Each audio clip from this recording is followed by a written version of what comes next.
আমরা এ পর্যন্ত টিজার ট্রেলারে যা দেখতে পেয়েছি, দেখা যাচ্ছে একটা লোক ভিক্ষা করছে, তাকে ছেঁড়া ফাটা লোক নোট দিচ্ছে মানুষের। কিছু কিছু জায়গায় আমরা এটাও দেখতে পাই যে সে নতুন একটা নোট পেয়ে খুব খুশি হয়েছে। সারিমেকে যদি সিরেঙ্গে হতা হয় মানছে ফিডিবু সিরেঙ্গে হতা তো বিয়াকে নবুঝে। আমরা দেখতে পাই নয়া নোটের যে টিজার ট্রেলার বা পোস্টারের মধ্যে আমরা যা দেখেছি, ওখানে ওই ক্যারেক্টারটা বলছে যে কেউ 5 টাকার জন্য হাত পাতে আর কেউ কোটি টাকার জন্য হাত পাতে। আসলে আমরা কিন্তু একটু লক্ষ্য করলে দেখতে পাই এটা আমাদের দেশের বিভিন্ন যে কোনো কিছুর ক্ষেত্রে দেখতে পাই যে আসলে আমরা হাত পাতি। হাত শুধুমাত্র খুব গরিব বা ভিক্ষুক তারা পাচ্ছে তা নয়, এটা আমাদের একদম উপর লেভেলে যারা আছে, আপনারা সাংবাদিক মানুষ, আমরা খুব ভালো করে, কিন্তু আমরা এটা স্বীকার করতে চাই না। এটা হচ্ছে যে সবচেয়ে খারাপ দিক, আমরা হাত পাতি। এখন হাত পাতা, আপনি ভালো কাজের জন্য হাত পাতেন, ওটাও আপনাকে দিবে, জনগণ দিবে, মানুষে দিবে, বসে দিবে। তো আমরা আসলে হাত পাতার পরেও ওইটাকে একটু ইউটিলাইজ যদি করতে পারি, তাহলে হয়তো হাত পাতাটা সার্থক হবে আর না হলে এই সারা জীবন ভিক্ষা করে যেতে হবে। এই চরিত্রটা আমাদের সমাজ রাষ্ট্রের মধ্যে খুব চেনা, খুব দেখা একটা চরিত্র। এটা আমরা রাস্তাঘাটে দেখি। আমরা এ পর্যন্ত টিজার ট্রেলারে যা দেখতে পেয়েছি, দেখা যাচ্ছে একটা লোক ভিক্ষা করছে, তাকে ছেঁড়া ফাটা লোক নোট দিচ্ছে মানুষের।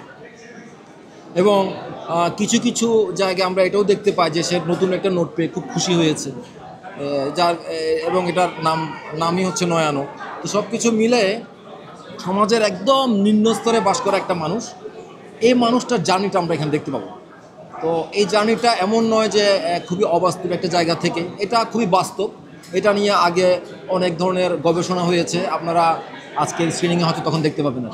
আমার প্রথম কাজ ঠিক আছে, কিন্তু তার আগে অনন্যর মা জয়নিকা চৌধুরীর সাথে আমার একটা কাজ হয়েছিল, প্রহেলিকা। তো প্রহেলিকার মধ্যে অনন্য স্ক্রিপ্ট রাইটিং না, মানে যাবতীয় টোটাল জিনিসটার মধ্যে সে জড়িত ছিল। সে অ্যাসিস্ট্যান্ট হিসেবে কাজ করেছে, আরও বিভিন্ন জায়গায় কাজ করেছে। তখন থেকে তার সাথে আমার একটা পরিচয় বা সখ্যতা। তো ওর মধ্যে আমি অনেক কিছু দেখতে পাই যেটা মানে একটু অন্যের চাইতে একটু আলাদা করে দেখা যায় আর কি। তার মধ্যে এরকম কিছু গুণ আছে যেটা আমি প্রহেলিকা শ্যুট করার সময়ও টের পেয়েছিলাম, কিংবা মাহফুজ ভাইও টের পেয়েছিল। আর মাহফুজ ভাই তো উনিও আমাকে বলেছেন অনন্য সম্পর্কে। তখন থেকে অনন্য আমাকে বলছিল যে আমাকে নিয়ে একটা কাজ করতে চাই, একটা সিরিজ বানাবো। তো সে এদিকে ওদিকে অনেক জায়গায় গেল। তো সে বললো যে আমি তো আসলে এটা, আমাকে ওরকম কাজ কেউ দিচ্ছে না বড় মাপের, একটা মোটামুটি আয়ত্তের ভিতরে একটা কাজ করতে চাই, একটা ওয়েব ফিল্ম। তো স্ক্রিপ্ট দেখালো, স্ক্রিপ্টটা নিয়ে আমরা কিছুদিন কাজ করলাম। একটু আগে যে অবস্থায় ছিল তার থেকে একটু ডেভেলপ হলো।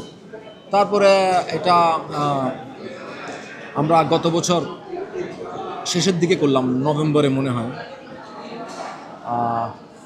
তো এই আর কি, এটা হচ্ছে যে তার সাথে কাজের অভিজ্ঞতা খুবই চমৎকার। সেই কথাটা শুনে বা আমরা আলাপ করতে পারি। অনেক সময় তো ডিরেক্টরের সাথে অ্যাক্টর বা অ্যাক্ট্রেসদের একটু দূরত্ব থাকে, বিভিন্ন বাধা থাকে, ওই জিনিসগুলো আমি তার মধ্যে পাই নাই আর কি। সে আমাকে যথেষ্ট, শুধু আমাকে না, অন্যান্য চরিত্রে যারা কাজ করেছেন, ইকবাল ভাই, তারপরে সেতু, দীপা খন্দকার, পার্থ, সবাইকে দেখলাম যে বেশ একটা ফুর্তি নিয়ে কাজটা করতে পারছি। দর্শকদের কাছে মেসেজ হচ্ছে, দেখেন, মেসেজ আসলে সব জায়গা থেকেই পাওয়া যায়। এই যে আমরা এখানে দাঁড়িয়েছি, এখানেও মেসেজ আছে। এখন মনে করেন অর্থের কথা, যেহেতু এখানে অর্থ নোট খুব কানেক্টেড। একটা মানুষের অনেক ধরনের খারাপ অবস্থা থাকে, একটা পর্যায়ে তার স্ট্রাগলিংয়ের মাধ্যমে বা বিভিন্ন মাধ্যমে সে মোটামুটি একটা জায়গা হয়তো যায়ও, কিন্তু যাওয়ার পর আবার কেন স্খলন ঘটে। কারণ আমাদের নেচারই হচ্ছে আমরা আরও চাই। যেখানে আমার মাস চলতো 30 টাকা দিয়ে, সেখানে আমার এখন 90 টাকা দিয়ে চলছে না, কারণ আমি আমার চাহিদা বাড়িয়েছি। আমি আর ওখানে আমার জায়গার মধ্যে সীমাবদ্ধ নেই। তো এই ওয়েব ফিল্মটা দেখে আমরা হয়তো ওটাও বুঝতে পারবো যে হ্যাঁ, আমাদের কোথায় থামা উচিত, না থামলে কি হয়, কতটুকু থামা উচিত, কতটুকু কি করা উচিত, এইগুলো আর কি। আর বাকিটা রিলিজ হোক, তারপরে দেখি। না, বিরতি যে শুধুমাত্র কোনো কাজের জন্য হয় তা না। বিরতি আসলে এমনিতেও নেওয়া উচিত মানুষের। যেমন আমাদের দেশের মানুষের দিকে যদি আমরা এখন তাকাই, সোশ্যাল মিডিয়ার দিকে যদি আমরা তাকাই, আমরা দেখতে পাই প্রতিনিয়ত আমরা কী পরিমাণ হাইপার হয়ে আছি।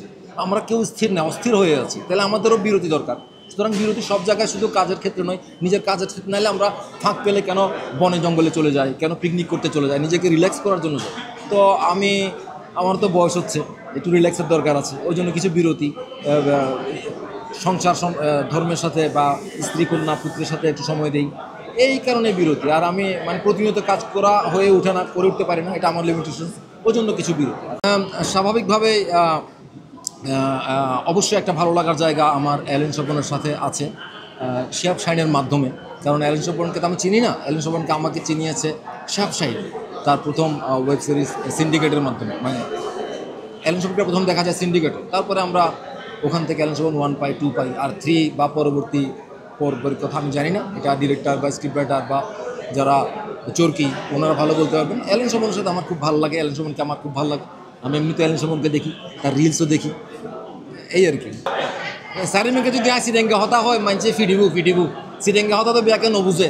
এরপরও যেহেতু আর এক সাংবাদিক ভাই আরে হইয়া তাহলে বলি হই দিয়ে ওনারা নয়নের চাইও ওনার তো ভালো লাগিতে পারে। ধন্যবাদ, ভালো থাকবেন, সুস্থ থাকবেন।